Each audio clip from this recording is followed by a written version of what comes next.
Magandang araw po. Narito na po ang magiging lagay ng panahon ngayong araw ng Lunes, March 11, 2024.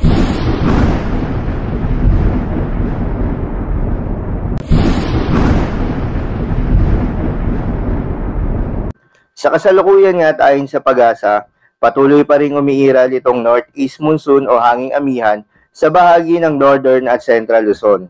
Samantala itong easterlies o yung mainit na hangin galing sa karagatang Pasipiko ay patuloy namang umiiral sa nalalabing bahagi ng Luzon, Visayas at Mindanao. Magandang balita naman dahil ayon sa pag-asa ay walang binabantayan na low pressure area o bagyo sa loob at labas ng ating Philippine Area of Responsibility na maring makaapekto sa ating bansa for the next 3 to 5 days. At asahan nga ngayong araw ng Lunes sa Cagayan Valley, Aurora, Quezon at Bicol Region ang maulap na kalangitan na may mga maihinang pag-ulan. Dulot yan ng northeast monsoon. Sa Metro Manila naman at nalalabing bahagi ng Luzon, asahan ng bahagyang maulap hanggang sa maulap na kalangitan na may kalat-kalat na maihinang pag-ulan. Dulot din yan ng northeast monsoon. Sa natitirang bahagi naman ng ating bansa, partikular na sa Palawan, Visayas at Mindanao, asahan ng bahagyang maulap hanggang sa maulap na papawirin na may kalat-kalat na mga pag-ulan o pagkidlat-pagkulog.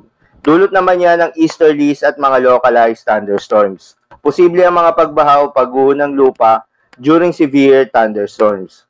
Kaya naman pinag-iingat pa rin yung mga kababayan natin sa mga posibleng pagbaha o pagguho ng lupa. Lalo na sa mga lugar na inuulan na noong mga nakaraang araw pa. Para naman sa lagay ng mga dagat baybayin, ayon sa pag-asa ay wala namang nakataas na gale warning sa anumang seaboards ng ating bansa.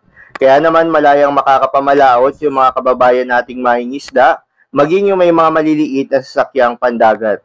Ngunit iba yung pag-iingat lamang sa mga nagbabalak pumalaot sa bahagi ng Luzon kung saan umiiral itong northeast monsoon o hanging amihan dahil posible ang mga biglaang paglakas ng mga pag-alon.